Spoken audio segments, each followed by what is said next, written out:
Si vous ne jouez pas les narratifs crypto, vous n'allez pas gagner de l'argent. Donc j'enlève mon petit pull pour voir le fameux narratif crypto qui m'a fait perdre 200 000 dollars au dernier bull run. En effet, vous le savez, j'étais un grand fan du Polkadot. Sur le dernier bull run, j'avais plus de 200 000 dollars. Et au final, je suis sorti de ma position quand il me restait plus que 20 000 dollars sur le Polkadot, il y a presque un an maintenant. Les raisons étaient multiples parce que j'estimais que le narratif n'allait pas être celui des Layer 0 et donc celui de Polkadot. Donc dans cette vidéo, on va parler narratif, qu'est-ce que c'est, comment ça marche et comment profiter au mieux pour ce bull run qui potentiellement devrait arriver 2024-2025, à voir si on part sur un super cycle. Donc le narratif, c'est quoi? Un narratif, c'est un domaine en crypto-monnaie qui va évoluer d'une certaine façon en fonction des cycles de marché. En termes de narratif, on va prendre plusieurs exemples pour vraiment rentrer dans le sujet. On va avoir le narratif IA, donc intelligence artificielle, qu'on a vu par exemple en 2023. On a vu des crypto-monnaies, des shitcoins, peut-être de la DeFi, de la revente de data autour de l'intelligence artificielle. D'autres narratifs possibles, donc là je vais donner ceux qui sont plus d'actualité. Il y a les inscriptions. Donc les inscriptions, ce sont des tokens qui sont inscrits sur des blocs validés d'une certaine blockchain, que ce soit Bitcoin, Ethereum ou autre. L'année dernière, il y a eu le narratif Ordinal, en tout cas le narratif qui a commencé sur Ordinal. Cette année, il risque potentiellement de continuer, à voir où ça nous mène. Il y a d'autres narratifs, par exemple sur les précédents bull run, il y avait le narratif de la finance décentralisée sur Ethereum, le narratif du trading à levier décentralisé, le narratif des NFT sur Ethereum. Cette année, peut-être que ce sera narratif des ordinaux, donc les NFT sur Bitcoin, narratif des NFT sur Solana, etc. En tout cas, un narratif, voilà, c'est un domaine où plusieurs projets, plusieurs crypto-monnaies, plusieurs actifs peuvent évoluer. Et pourquoi c'est hyper important de jouer les narratifs? C'est que ça va être game changer dans l'évolution de votre patrimoine sur un potentiel bull run. En effet, on l'a vu sur ce bull run potentiel, on a beaucoup d'investisseurs qui FOMO, donc qui se ruent directement sur des altcoins. Personnellement, ce n'est pas un conseil d'investissement, il n'y a pas de science exacte en investissement, chacun essaye de faire en fonction de son profil d'investisseur, en fonction des gains potentiels, de son patrimoine, enfin bref, il n'y a pas de vérité absolue et c'est seulement mon point de vue. On l'a vu sur 2023, si on était positionné sur Bitcoin, on aurait surperformé l'ensemble du marché. Aujourd'hui, moi je suis fortement exposé à Ethereum. J'estime qu'il devrait surperformer à l'avenir sur les prochaines semaines l'ensemble du marché crypto, que ce soit le Bitcoin et des altcoins.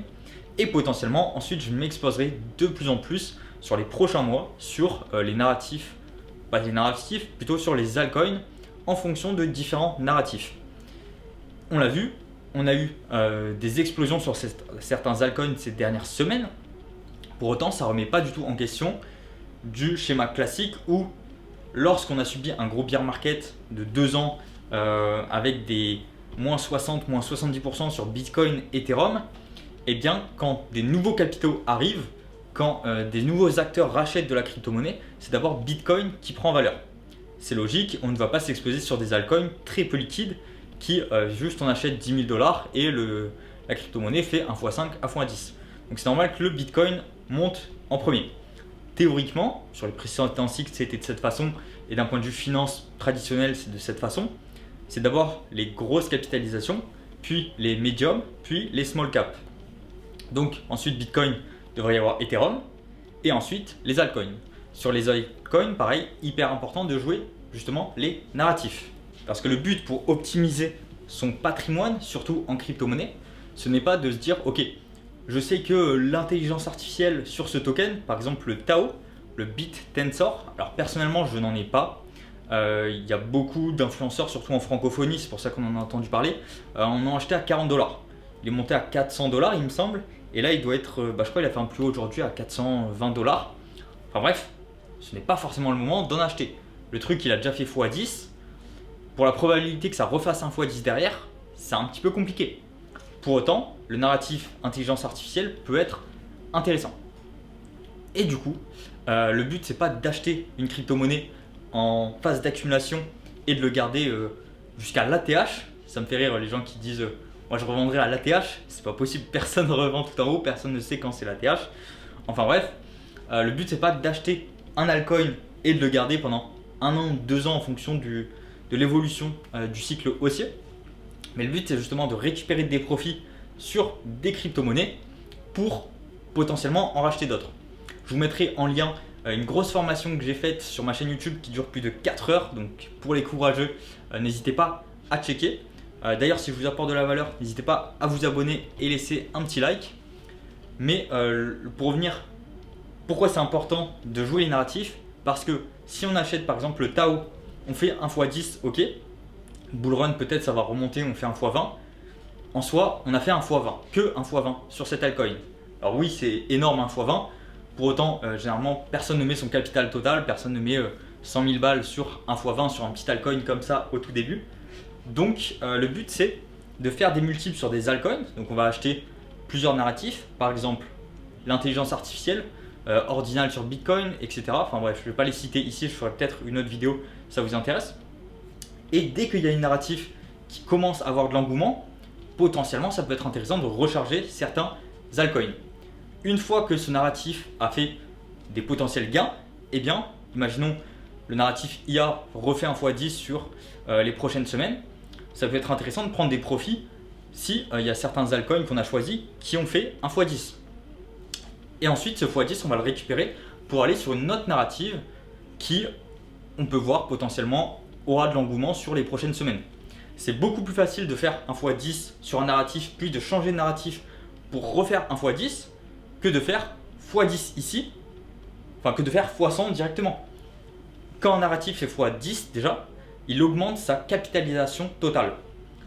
Mais pour refaire un x 10, au final ça fait un x 100, donc la capitalisation totale de ce narratif devient vraiment énorme. C'est pour ça que le fait de suivre des narratifs est hyper important. Pour faire un x 100, c'est beaucoup plus simple de faire x 10 x 10, donc 2 fois, sur 2 narratifs différents. Bien sûr, il faut savoir les suivre, il faut savoir les détecter, mais c'est beaucoup plus facile de faire x 10 x 10 plutôt que faire un x 100 unique. Et surtout, ne vous attachez pas à une seule crypto-monnaie comme j'ai pu le faire dans le passé sur le fameux Polkadot. J'estime que les layers 0 n'ont pas forcément leur place sur ce début d'année. À voir si l'engouement des layers 0 prendra sur les prochaines semaines, prochains mois, prochaines années. Mais il est plus intelligent de se positionner par exemple sur des Layer 2, des Ethereum Killer, peu importe. Parce que c'est là où les capitaux devraient arriver plus facilement plutôt qu'un Layer 0 qui est quand même un peu plus compliqué pour monsieur tout le monde de comprendre son utilité pour l'instant. Donc c'est pour ça que le narratif Layer 0, pour moi, j'en reste assez loin, même si Polkadot, j'ai toujours été fan. En tout cas, le but de cette vidéo, c'était vraiment de vous éclairer sur comment on peut optimiser un patrimoine et optimiser des gains. Ça ne sert à rien d'acheter une crypto-monnaie, de se dire je la garde 1 an, 2 ans, 3 ans. Vaut mieux jouer les narratifs pour essayer de faire peut-être un x2 ici, un x2 ici, puis un x2 ici. Du coup, ça commence à faire pas mal de multiples. Plutôt que de se dire ok, je garde, j'attends qu'il me fasse mon x10, mon x50, c'est beaucoup plus compliqué. Donc faites bien attention. Forcez-vous à revendre dès que vous faites des multiples, au moins récupérez votre mise pour diversifier. Et puis si vous voulez aller plus loin, je vous mets une formation 100% gratuite que j'ai faite où j'explique un petit peu toute cette méthode de rebalancing.